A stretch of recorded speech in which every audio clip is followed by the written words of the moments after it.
You wanna dance, you don't know how to get it on the floor, man. Don't hold back for anyone. Close your eyes, just follow the inner light. You count on me. You count on me.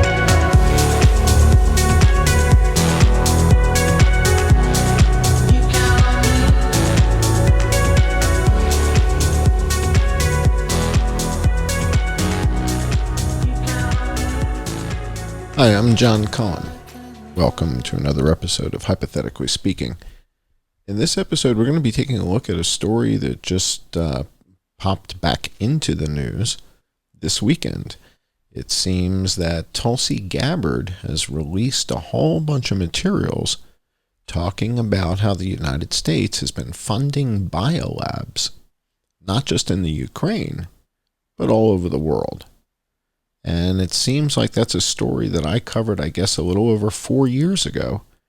And it seemed like this would be a good time to re-examine the story of U.S. funding of biolabs around the world, hypothetically speaking. I'm John Cullen. Let's get started. This morning with John Cullen. John Cullen, who came to my attention for his incredibly high-quality work unpacking the fiction and reality surrounding the massacre in Las Vegas. John Cullen. And people have been sending me this video for the past 3 days. It's a Rumble video. There's 4 guys on the screen. One guy, the main guy talking, is wearing a black hat and sunglasses. You can imagine, and it's 2.5 hours long. I heard about it. Yeah, was the vax for something else? And on this video is Dr. Scott Jensen, Dave Collum, and John Cullen, and then Tommy, it's his video channel. I want you to consider that everything related to SARS-CoV-2, Wuhan, Peter Daszak, Dr. Shi, the Bat Lady, everything related to that virus is the red herring. That's Stephen Paddock. Has nothing to do with what Dr. Fauci and the United States intelligence apparatus is trying to cover up. Well, it's better if you superimpose these. Let's go to the next slide. Okay, and then go to the superimposed version. Pretty similar. Okay. Game, set, and match until somebody shows better data with a better fit. This is the difference between inductive reasoning and deductive reasoning.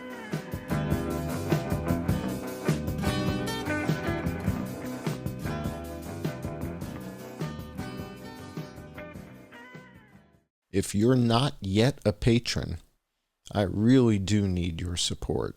Putting together material like this for years and years and years and not getting monetized by YouTube or TikTok or Twitter, X, Facebook. I don't get any money from any of those guys. So all the material that we've been publishing, I've been publishing for close to 9 years,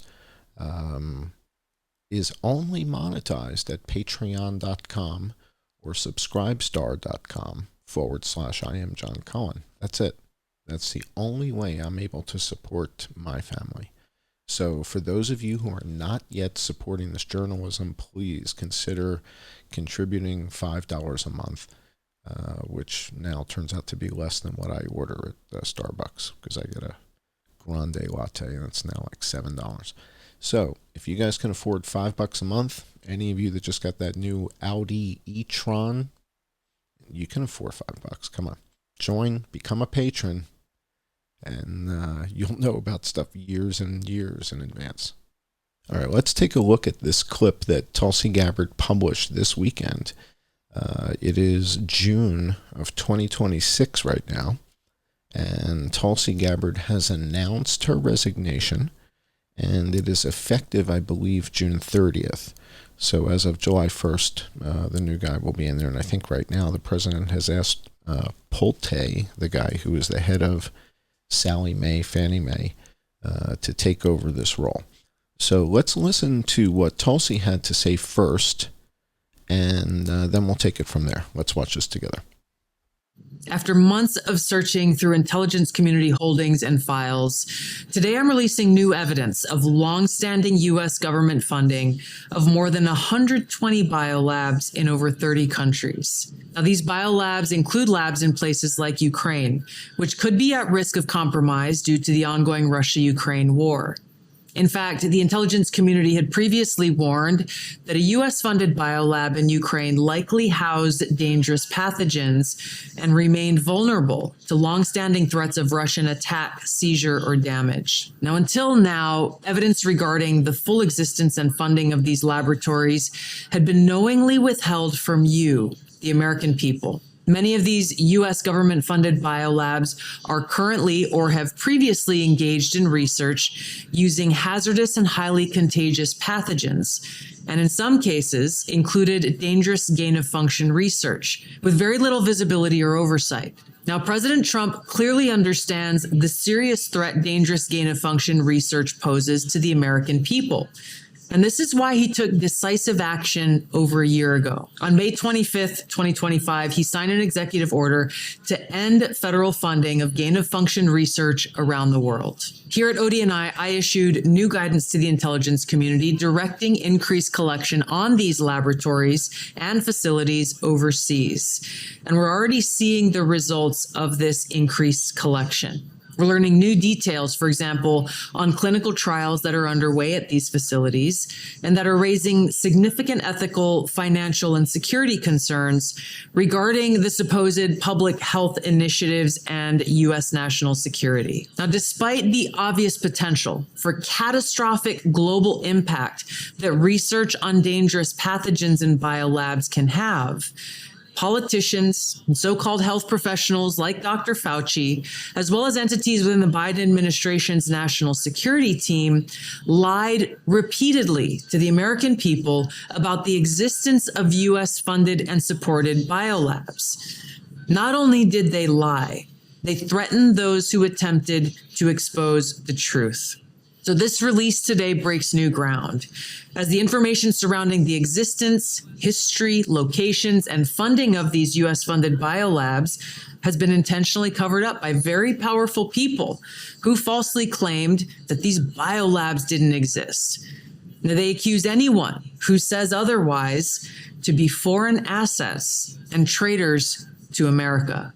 Now, ODNI will continue working closely with partners across the U.S. government to identify exactly where these labs are and what pathogens they contain to end dangerous gain-of-function research that threatens the health and well-being of the American people and people around the world. Wow. 120 labs around the world.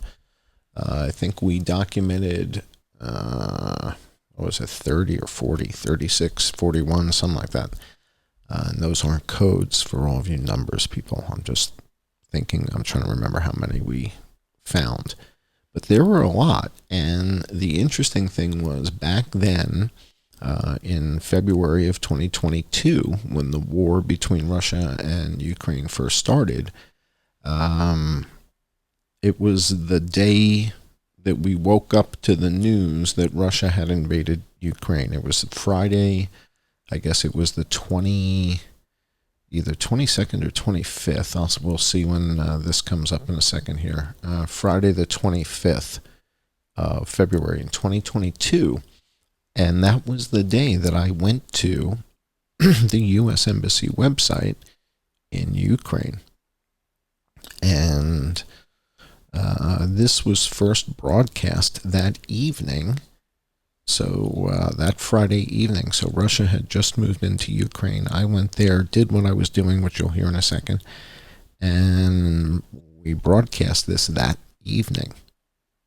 And the broadcast did not go out on the Johnny Hoover channel. For some reason. Sometimes we had technical problems or whatever and synchronizing stuff. And so that particular show was not simulcast on the Johnny Hoover channel that evening. And so let me just play a little clip for you of this revelation. And by the way, it was like 20 minutes into the show. So the show was a whole bunch of other stuff and this. And this turned out to be kind of a big deal. So let me play this for you and we'll watch this together.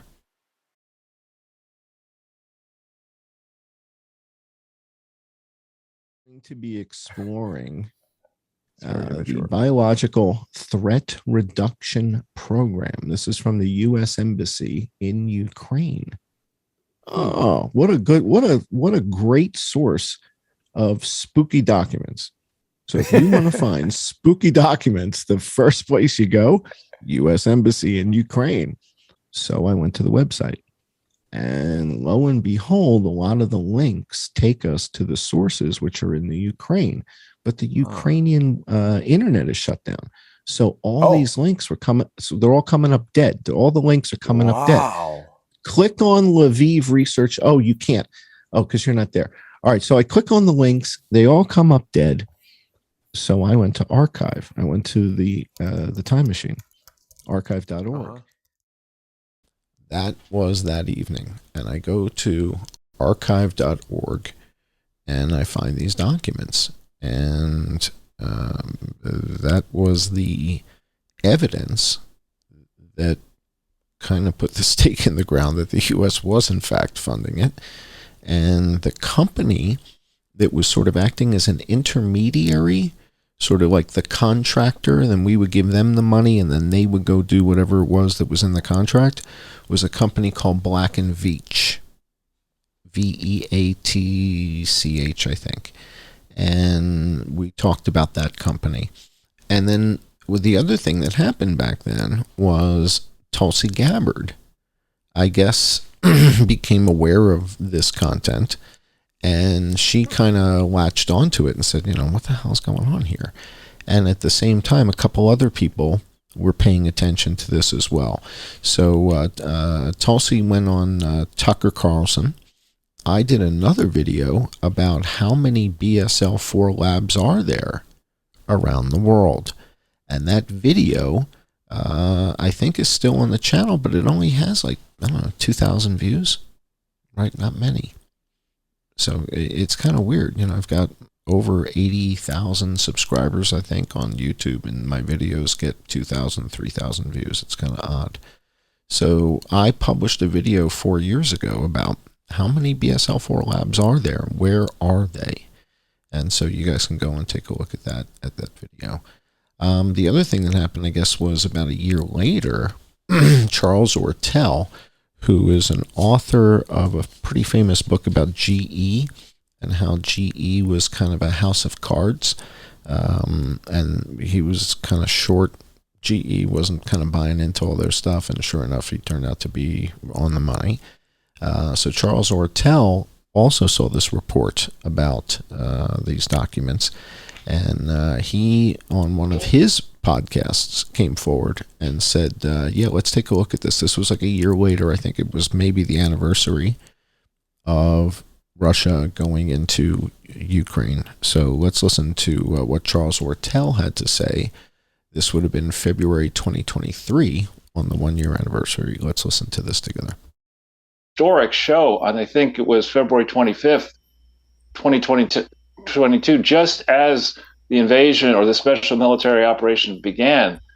And I thought, let's go right to the source and let's debunk the debunkers and let's educate as many people as possible about what you said back then and answer any questions that the people may have about the quality of your data. Because I think, and your findings, because they were important then. We've wasted a lot of time, money, and treasure around the world in this special military operation. Biden and his team refuse to entertain any reasonable discussion about why the Russians are mad, why they're doing what they're doing. And unless they do so, all we're looking at is death and destruction, first in Ukraine and probably across Europe and the wider world. So let's get back into what you told the world February 25th, 2022, and the documents that you can now share with us, and just really take it away. As you started this. Anyway, I went to the U.S. Embassy's website, and when I got to the U.S. Embassy's website in Ukraine, so we have a U.S. Embassy in Ukraine, and I went to their website.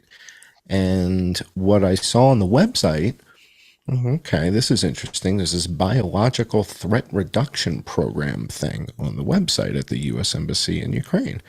And I'm reading through what it says. And on the right-hand side are a bunch of links, a bunch of hyperlinks. But as I click on them, there's nothing there. And when I saw the pathogen asset control system, so the pathogen asset control system, pathogen asset management system, is the sort of thing, that's the type of application that we would have been asked to build when I was at Oracle, right? So if we had been working with companies that manage pathogens, that's the type of application you would build with Oracle. So we talked about how Tulsi was kind of on board with all this stuff. And again, Tulsi and I kind of sing from a similar hymnal, it seems. Like she was all on board with why is Obama blocking people from suing the Saudi government for September 11th? Well, why would you block that? So she came forward on that. And then she came forward on this. And she appears on Tucker Carlson talking about this issue. So let's watch this together and see if we can glean anything from what Tulsi said to Tucker 4 years ago. All right, let's watch this. Thanks so much for coming on.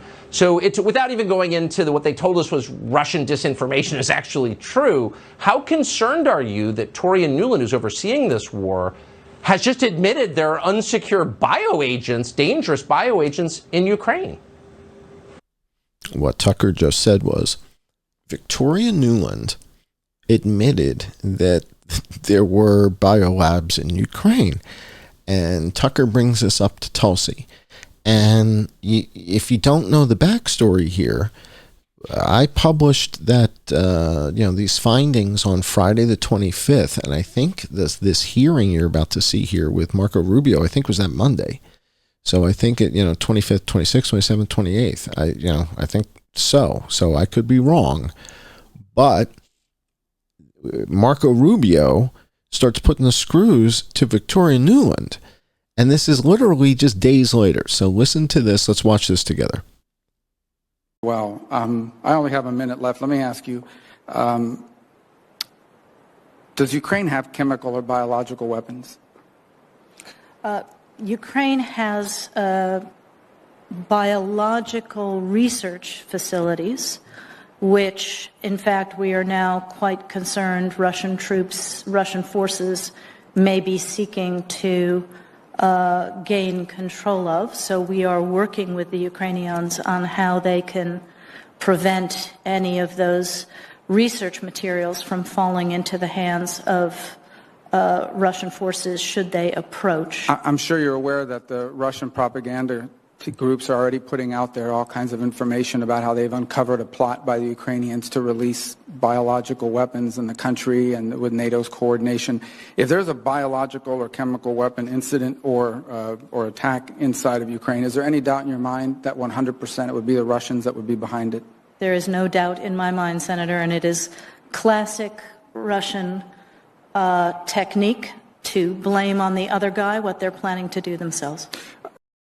But we never do that. We never blame the other guy for something that we did, like COVID. We never do that. All right. Let's continue listening to Tucker with Tulsi Gabbard. I'm extremely concerned, as should be every American and everyone in the world. The seriousness of this situation really can't be overstated. First of all, she didn't say no when she was asked by Marco Rubio about there being biological or chemical weapons in Ukraine. So if there were or are, obviously that would be a violation of the Biological Weapons Convention. Number two, they're categorically been trying to hide this, as you've laid out very, very well. And then once they were found out, rather than saying, hey, you know what, this is a For those of you who aren't familiar with Victoria Nuland, she not only kind of was in the midst of all this stuff with the Ukrainians, as she says, and the BioLabs in Ukraine, and we're going to take a look at a couple videos that came from the embassy in just a moment. But Victoria Nuland, who you see on the screen right now, also had a very odd prediction 2 days before Donald Trump was shot in the head. All right, so somebody tried to shoot Donald Trump in the face, in the forehead, in the eye, in the nose, in the mouth. They missed and hit him and clipped his ear. And 2 days before that happened, Victoria Nuland had this to say, if you haven't seen this. Elected, what will happen to Ukraine? Will he agree to give Putin his demanded territories? Well, first of all, I don't believe Donald Trump will be elected by the American people. This man is a felon. He is a liar. He is not a supporter of basic U.S. democratic freedoms and principles. He's talking about locking up Americans, locking up immigrants, hurting our economy, et cetera. So I don't think that Donald Trump is going to be president. So if that's what Putin's betting on, he's going to get a unhappy surprise, I think. That is number one. Number two, were Trump to be elected and were he to force Ukraine... An unhappy surprise. That's a little, I don't know, ominous foreboding or whatever from Victoria Nuland. So she's kind of creepy. Let's continue with Tucker Carlson and Tulsi Gabbard. They're categorically been trying to hide this, as you've laid out very, very well. And then once they were found out, rather than saying, hey, you know what, this is a critical emergency, it's a crisis, we have these pathogens in the midst of a war zone, not just in one location, but between 20 and 30 labs in Ukraine. This is a global crisis. We're going to take action immediately. This is how a responsible leader would react given the crisis of this moment. But instead, what did they do? Her response to Senator Rubio was immediately start pointing fingers. We're going to preemptively start the blame game should anything happen to these pathogens and who knows what is going on in these labs. Before anything bad happens, just say, you know what, it's the bad guys. It's the bad guys who are responsible for this. It is the height of irresponsibility. Their response to this, the fact that they're covering it up, the fact that they aren't doing really what needs to be done, because unless this war in Ukraine ends right now, ends tonight, we face a very real certainty that one or more of these labs will be compromised, will be breached, and it won't just be the people of Ukraine who are impacted. We could face another global crisis when you look at a pathogen that could be released. We just went through this with COVID. We can't have forgotten this already. And it turns out that was quite true. And these labs were breached by our people. Who the hell knows what was going on there, but the labs were definitely breached. I just republished a video earlier showing some footage from inside one of these bombed out labs. And I think the other thing is everything that you hear from the U.S. media and from the U.S. politicians is that if you hear anything coming from Russia, it's propaganda. And the truth is, it's usually everything that we hear from our media and our politicians is propaganda. Because as we know, they've covered up a ton of stuff just in the last 10 years. Right? So that's what we study here. So the question is, when you have somebody like a Sergei Lavrov, who's a really articulate guy, and he comes forward and says, what is the deal with the U.S. funding all these biolabs that are right over the border in Ukraine from Russia? And there's dozens of them. And so, in other words, we keep saying, oh, no, that's Russian propaganda. No, it's not. It's not Russian propaganda. And the fact that the media keeps brushing it under the rug as if it was just goes to show not how irresponsible they are, but worse. All right, so here's Sergei Lavrov talking about American investments in biolabs in Ukraine and how, this can't be okay. This would be like Russia investing in a whole bunch of Mexican biolabs in, Tijuana and whatever the cities are along the border. Yeah, with Texas, I don't know the names of the cities on the other side, but if Russia was putting biolabs in all those places, we'd probably get a little worked up, right? So and it's not just one story, right? This has been covered in the press, and he's talked about it in an interview. Let's watch this. I'd like to take the discussion now to a sort of different topic. The biggest lesson from this particular historic period is, unlike what we saw after 2014, that now, if there was any illusion that we can one day rely on our Western partners, this illusion is no longer there. We will have to rely only on ourselves and on our allies who would stay with us.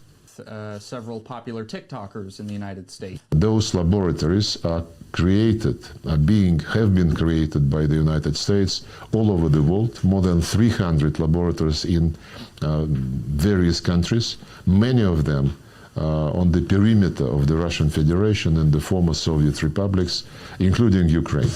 Ukraine is probably the biggest project for the Pentagon, so we will be insisting on this issue to be picked up by the Biological Weapons Convention, but also by the Security Council, because it's a clear threat to international peace and security. And this is something that Joe Biden just recently again said is not going to happen. Any cargo moving into Ukrainian territory, which we would believe is carrying weapons, would be a fair game. All right, so what he's saying here is this is like a huge violation of trust, guys. And who was behind it? Right? Who was behind this? Can't really blame this on Bill Clinton. That wasn't his thing. All the virus stuff, right? Remember when Barack Obama went to Ukraine? We've got photos of that, right? Investing in biolabs, and Obama's talking about how we need to invest all over the world to do this and do that and Sergei Lavrov is saying, how can we ever trust you guys? What the hell are you doing here? If you listen to what he says and you look at the data and you look at the evidence, you kind of wonder, what was Fauci thinking? All right, so that's Sergei Lavrov from Russia talking about the threat, talking about how, this is unacceptable. All right, this is, I think, the ambassador to the United Nations from Russia, or the spokesperson for Russia, something like that. So let's listen to what she has to say on this same topic. Considering that we have the evidence that cannot be refuted, we demand that you provide details. The world must know what were you intending to do there, to what end, within which deadline, what was the amount of the so-called investments in the biological activities of Ukraine. Turning to the situation related to biological laboratories in Ukraine, we commented on this yesterday, and I would like to mention just the main points by the Russian MFA. We confirm facts that were found during the special military operation that confirm the Kiev regime attempted to cover up biological programs traces as implemented by Kiev and financed by the United States of America. There was no peaceful use whatsoever, no research use whatsoever intended for the good of peace. They were financed from the U.S. Ministry of Defense. The starting point of our position is that the U.S. Department of Defense and the U.S. President's administration should notify the international community in an official manner rather than through their speaking heads familiarize the international community with the programs carried out in Ukraine. We assume that the materials existing today, the confirmations that were made these days by the Ukrainian side and by the United States of America. There was a statement made by the Deputy Secretary of State, Victoria Nuland, leave no doubt, will not leave an opportunity for Washington to keep silence this time. We remember how many years and also their attempts while spilling blood to find biological and chemical weapons throughout the world, while in fact occupying, killing people. They were looking in the wrong place. We have found instead of you. We have found your own products. We have found your biological material. It was developed primarily for military purposes. As it turns out, it was all happening in Ukraine. What were you doing there? It's a different continent. It has no borders with you. There are no bases of yours. What were they doing there under the guise of scientific research? Your specialist, among others, on a regular basis, they were giving instructions to the Ukrainian side as to the purposes of their studies involved. Now, all right, so you see, it's like a serious matter. And your media in America, our media, and our politicians say, no, that's just Russian propaganda. And Tulsi Gabbard just released all the documents that, no, it's not propaganda. No, we actually do it. Well, 4 years ago, I found the documents that showed us Black and Veatch, right? So we had that data over 4 years ago. And what we're going to look at now are the videos from the U.S. Embassy in Ukraine talking about this biologic asset control system and how complicated it is and hard for normal people to understand, which is classic, sociopath speak. So we're going to watch that together with my patrons because I've got to be able to pay the bills, guys. So for those of you who aren't yet patrons, please consider joining at patreon.com/IamJohnCullen or subscribestar.com/IamJohnCullen for $5 a month or more if you're doing well. And we'll be right back with the patrons. You guys know, we'll be back in 2 seconds. And we're going to watch some clips from the U.S. Embassy in Ukraine. We're going to listen to what these guys have to say. We've got a clip from China talking about U.S. labs, BioLabs around the world, and what is the United States doing. We're going to watch all that together. We'll be right back. I'm John Cullen. Thanks for joining, Hypothetically Speaking. All right, this first video is from the U.S. Embassy in Ukraine, talking about the relationship and all this nonsense. But then the next video is wild. So just, hang tight. This first one is just 40 seconds. Let's watch this one together. I'm standing here in Rynek Square, the historic center of the western Ukrainian city of Lviv. Yesterday, in my first full day of work here, I thank Governor Kazitsky and Mayor Sadovy for their generosity in hosting the embassy team in this beautiful historic city.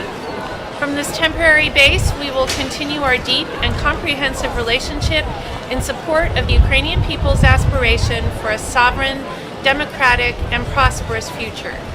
We remain fully united with Ukraine in our efforts to keep the Kremlin from making a disastrous decision as we seek a diplomatic resolution to Russia's ongoing aggression. Okay, so now watch this one.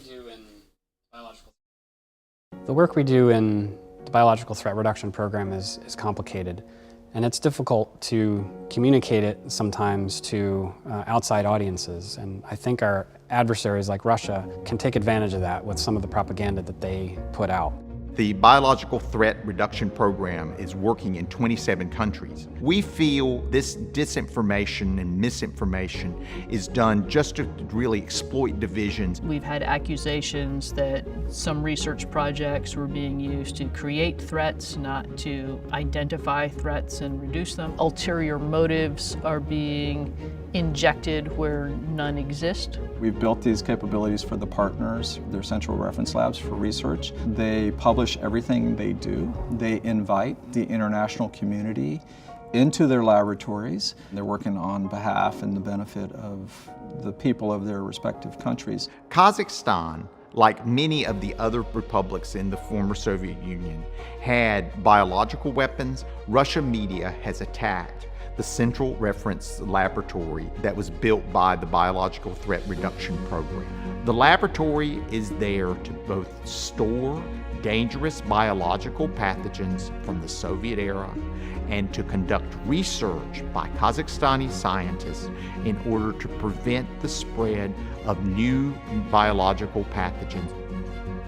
Work in Ukraine is essential to help safeguard Europe from some of the naturally occurring diseases that could really undermine security across the region and ultimately to the United States. There's, conflict with Russia. They've always been very close ethnically and socially. Now they've had a shift and they're looking to the West. In Georgia, one of the primary targets of Russian disinformation is the Lugar Center.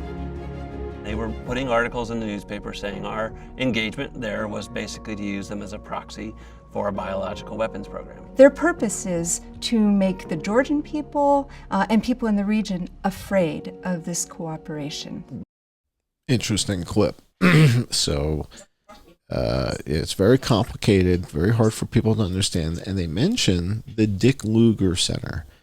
And Dick Lugar traveled with Barack Obama to Ukraine, and they were detained by the Russians on the way. That's like a whole other story that we explored.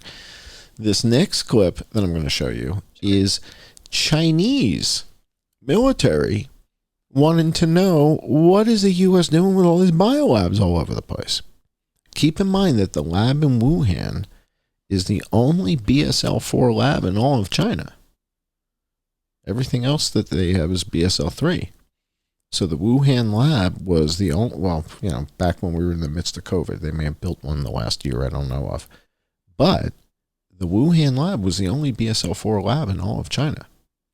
All right, so let's listen to what the Chinese military had to say about Dr. Fauci, Francis Collins, and possibly Barack Obama's investments in biolabs around the world. Let's listen to this together. 根据公开披露的消息，乌克兰境内数十座生物实验室是按照美国国防部命令运行的。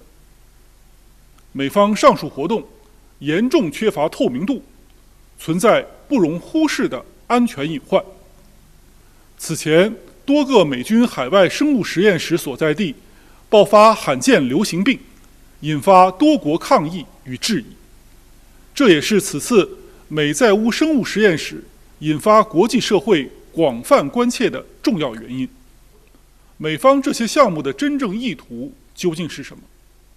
美方为什么不公布这些项目的详细信息？美国海外生物实验室与美国防部是什么关系？如果美方在乌实验室从事的仅是科学研究和疾病监测，为什么美国防部会深度参与？美国20年来一直独家反对建立禁止生物武器公约多边核查机制，这又是为什么？在这5个问题上，美国欠世界一个清清楚楚的交代。我们敦促美方以公开、透明、负责任的态度，认真回应国际社会关切，切实履行公约义务，对其境内外生物军事化活动作出全面说明，并接受多边核查。So there you have it. That's the Chinese government's take on all this. And, quite frankly, if you read what this guy's saying, I don't know that there's many of us watching this that are saying, yeah, I think we'd like to know the same thing. Like, what are you doing, Dr. Fauci? Why are you doing this all over the world? Who thought this was a good idea? Well, let's take a look at this one last clip. You guys might recognize this from Twitter, where I've posted this quite a few times, and let's see if maybe we can zero in on the root cause of all this stuff. I'm John Cohen. Thanks for joining Hypothetically Speaking. Place an infrastructure, not just here at home, but globally, that allows us to see it quickly, isolate it quickly, respond to it quickly.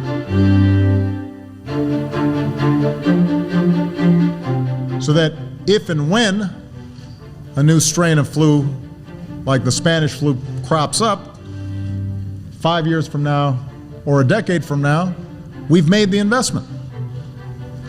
And we're further along to be able to catch it. The funding we're asking for is needed to keep strengthening our capacity here at home. It's needed to help us partner with other countries to prevent and deal with future outbreaks and threats before they become epidemics. We were lucky with H1N1 that it did not prove to be more deadly.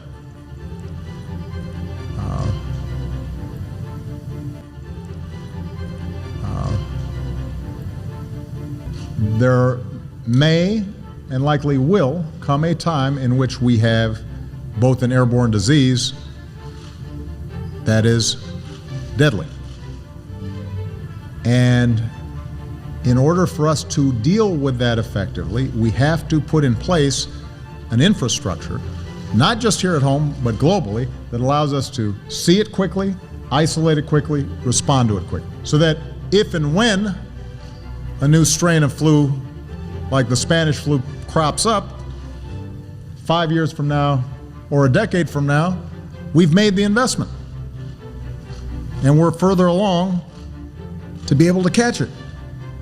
It is a smart investment for us to make.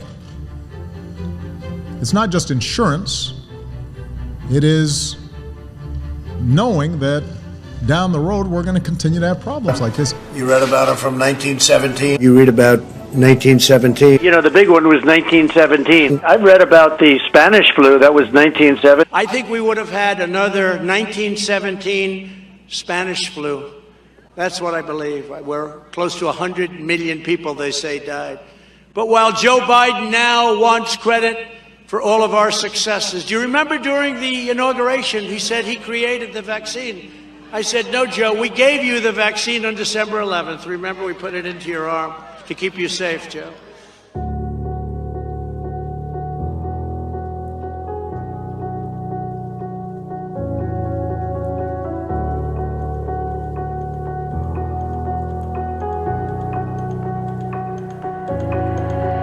Standing tight on your feet, light is here, just like me. You wanna dance, I wanna lead, a sleight of the hand that you never seen. You wanna dance, you don't know how to get it on the floor, man. Don't hold back for anyone. Close your eyes, just follow the inner light. You count on me.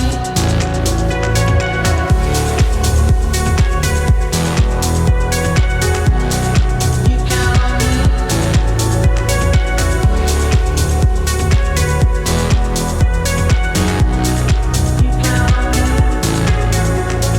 I can fly, I can breathe, learn to sing like do re mi. So you want